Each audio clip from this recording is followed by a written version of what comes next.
They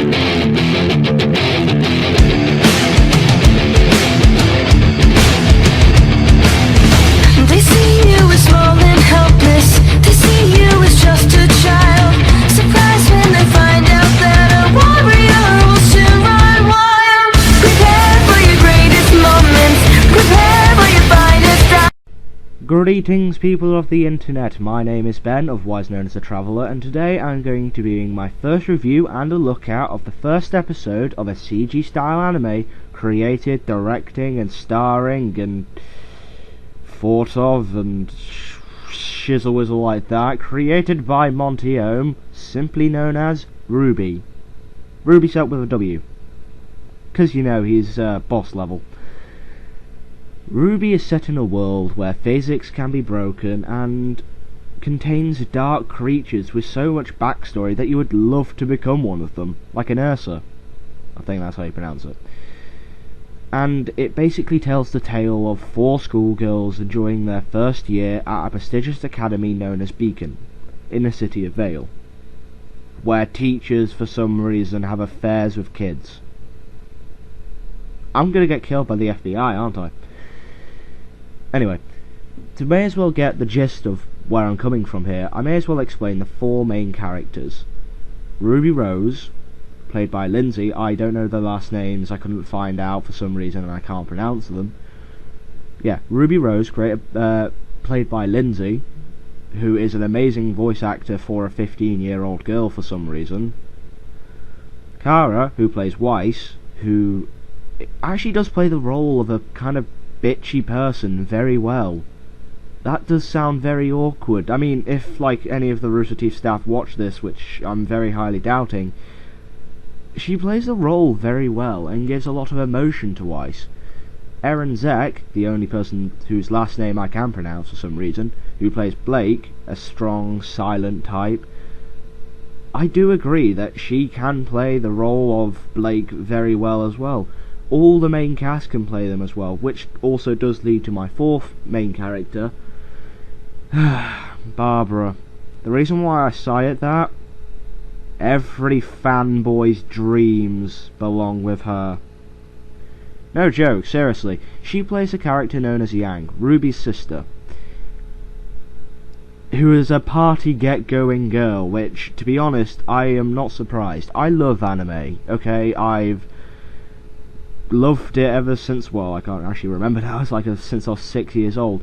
I've loved it ever since. I have watched the Pokemon anime, I watched Attack on Titan, I've watched Kiki's Delivery Service, I've watched Yu-Gi-Oh! If you class that as an anime. I've watched a lot of anime, so I know where I'm kind of coming from with this, but a party get-going girl, Monty falls for the same trick as every anime character's design plan goes, and I'll get to that more when we get introduced to Yang. But our first episode, simply titled Ruby Rose, is the pilot episode. After the 4 main trailers, red, white, black and yellow, we get introduced to the start of the show with an inner monologue from 2 characters. Now, I don't know if I'm correct with the 2 main characters, but I know one of them is Glinda Goodwitch, who is a professor at the academy, and Professor Ozpin, who is the headmaster at Beacon Academy. They give an inner monologue explaining how the world was created and the lore behind it, which does show how Monty has given this world a lot more life, and instead of just allowing us to watch it, we can probably live and breathe, and we connect with the characters. Anyway, once the inner monologue is finished, we kind of get a look at the main villain of the series, Roman Torchwick, who is played by Gary G. Haddock. Anyway, I always get the name mixed up with that one. Bringing around to the main villain, it shows that he's not like your stereotypical James Bond villain. He doesn't just go like swirls around on a swivel chair, strokes a kid and goes, "Ah, Ruby Rose, I've been expecting you." Well, he's more of the person who's sly, yet he's got a more gentleman-esque character to him. You don't understand where he's coming from or why he's doing it. He's just doing it because it's his job, and I will get to that towards roughly the end of the series, but I will briefly touch on this maybe in episode 8 or episode 9. It's whichever one of them two is called Players and Pieces. But yeah, we get to see the voice of Roman, who is a kind of British stereotypical villain who wears a bowler hat, white coat. There's a picture on the screen if you don't actually know what he looks like. And he has a cane, and he also, for some reason, doesn't want money. He wants this element known as dust. Dust, yeah. When I first heard that, I actually thought it was like magic powder, but no, it's a crystal, so shows how much I know about crystals. What we see is the whole circle of why Roman just wants this dust. I don't know why. They contain a lot of power in them. If I was personally there, I would just grab like a load of fire dust, because I know they're elemental stones, if you will.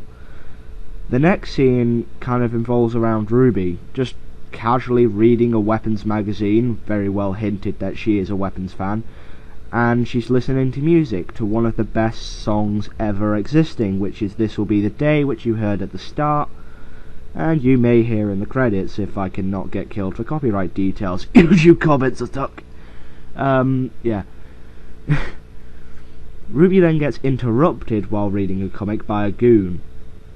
These guys don't have names, so I usually just call them Terry. So, Terry interrupts RWBY, in which RWBY gets annoyed by asking, "Are you trying to rob me?" He goes, "Yes." Then Terry gets his ass handed to him by him being kicked across the room and kicked through a window, which I find to be pretty groundbreaking from a 15-year-old girl, which then showing her weapon being a scythe, or crescent rose, a hybrid of a scythe and a sniper rifle. I wonder what Monty was on when he figured that out, because if so, I'd like a bit of it. I want to create something like that. But yeah. After we get to see the amazing skillage and the amount of detail that was shown in the CGI animation battles, this actually does prove, I will have like a clip of it on screen now, of how exactly the animation is.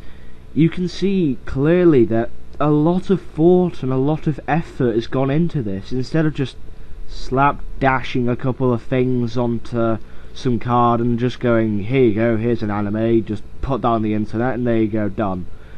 But this shows that he's put more depth into it. He's shown the lore, he's shown the creatures, and he's shown everything. And I will get more into the action as we get through the episodes and the volumes in general, but we then get to see something that I find questionable and I find to be something wrong with the episode, but it's the pilot, so I can't hand it down for this, and I've watched the episode so many times it is unbelievable. Essentially what happens is RWBY gets distracted, not by a shiny object, but by an explosion. She lives, but Torchwick is, well, Roman, whichever way you want to pronounce it, Roman somehow magically is able to find himself climbing a ladder, gets onto a rooftop, and is ready to get into a helicopter, or a jet, or a VTOL, in at least 3 seconds.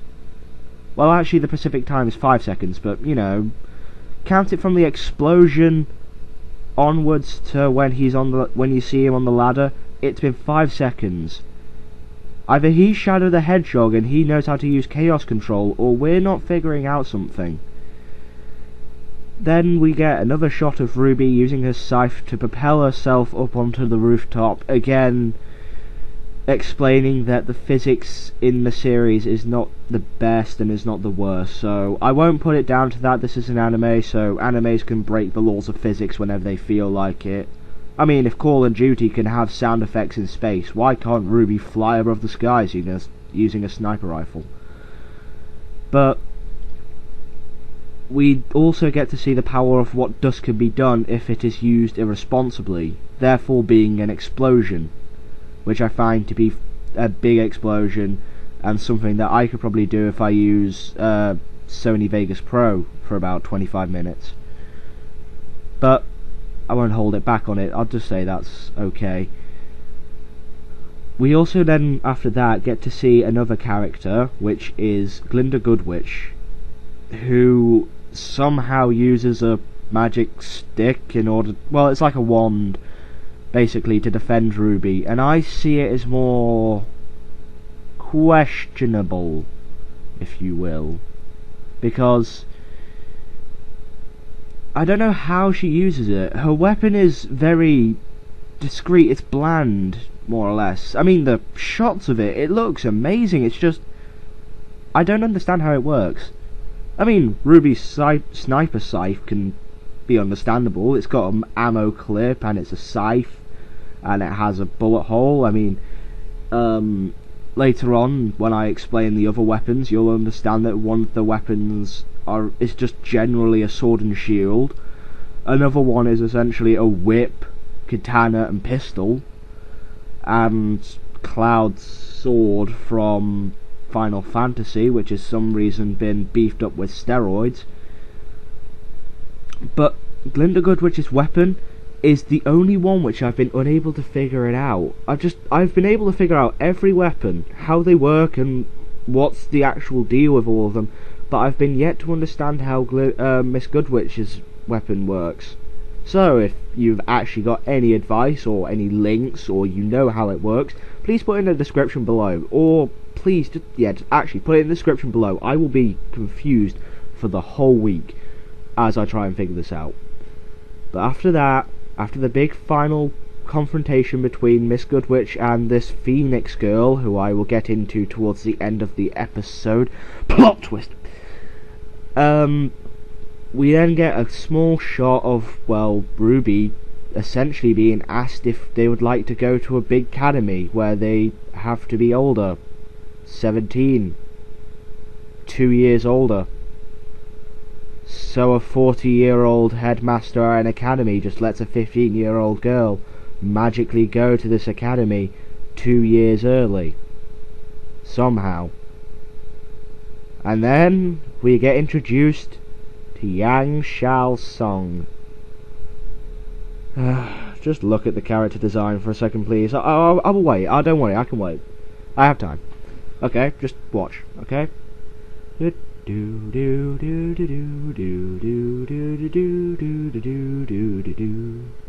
Done? Alright, good. Now, the long yellow hair, okay, understandable. She is more or less to be a party girl, so I can give her that. The clothing, suitable. The attitude, okay, someone please explain that to me. Here's a bit of fan art, okay? I've watched this, and I've got to say this is funny. Just read this. This will help you for a bit. If what I say offends you and you just love Yang for who she is, fine with me. Just read this piece of fan art that I found. But I see her to be a kind of bland character at this point. Just from the first shot that we got from her, she's kind of a mixed person. She has, like, I think she's got a multiple personality disorder, or PTSD, I think it is. I really think that Yang could be a bit of more expressive, and I would like to see more on her character instead of just being this, I wouldn't say one-dimensional character, but I'd say 3D character. There you go, that's CG joke for you. Tick. I'd say she's more of a open-ended character. You've got a lot of weight to her, so she has a backstory. Well, from what we know of, a very small backstory, which is from the Yellow trailer, which is not fully a backstory, but it's essentially the only bit of story that we've got. So what I'm only going to suggest now, Monty Ohm, if you ever watch this, or any of the Rooster Teeth staff that know people like connections for RWBY, tell them this from me. Please, for the love of God, explain every character in more detail in Volume 2. I would like to know more about Jean. I would like to know more about RWBY. I would like to know more about Weiss and why she hates phonesis as much.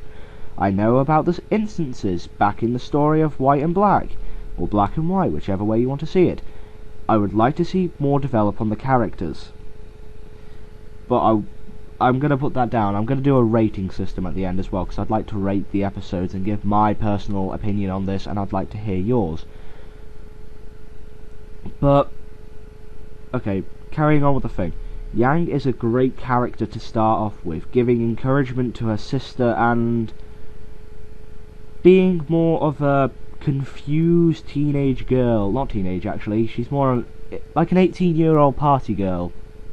She has the influence of being an adult, but she also knows how to be a good friend or a sister or anything like that. You would love her to be your sister. Or, yeah, pretty much a sister. And finally, after that, we get a small glimpse of Beacon and the actual vehicles that they use, which looks like a star whale from Doctor Who, with wings. Somehow. I really shouldn't be questioning on that. After that, basically ends with the credits. We get to listen to the most ear-melting song ever, and I don't mean that in a bad way. It is a gorgeous song. Completely in my top 3 songs, hint hint. And the song is called This Will Be the Day, performed by Cassidy Williams, and I have to say, it is beautiful. A rock song that is beautiful. Yeah, I do like a lot of rock, so meh. I wonder if Cassidy Williams is a Rush fan, or was, or has any idea what is Rush. Well, anyone on the coastlines of that. But yeah, pretty much apart from after the song, we don't get anything else apart from 1 week later, where episode 2, Shining Beacon, part 1, is released. I think now that the episode has ended, I may as well give my final thoughts on this. The episode is completely well done. Though being a pilot, I will hold this against for itself. With the script not intentionally showing any, well, it didn't establish many recurring themes. And the characters, like a few bit of bland ones, like Yang was for the starting. I would say it was well done. The CG was well done. The character growth was well done. Learning about the main characters and the main villain. Learning about the lore of the world and understanding on how people live in this world, though being their dark creatures. I would give this episode a 9 out of 10. It is simply a wonderful episode. But there's one thing that's going to be slightly annoying me, and I will briefly touch on this a lot through the series. The length. I won't touch on it here, since this video may last longer than I would expected, but the length of the episodes. Compare this one to others. And that is it. I'll go more in depth after this. It will just be like that. I will go more in depth. But just compare the lengths. So yeah, that's pretty much it. A 9 out of 10 from me. So to end this off, here's a picture of a kitten. And here's a picture of RWBY. And here's a clip which will question you. Wait, hold up. No. Oh, copyright laws. No, no, no, no, no, no, no!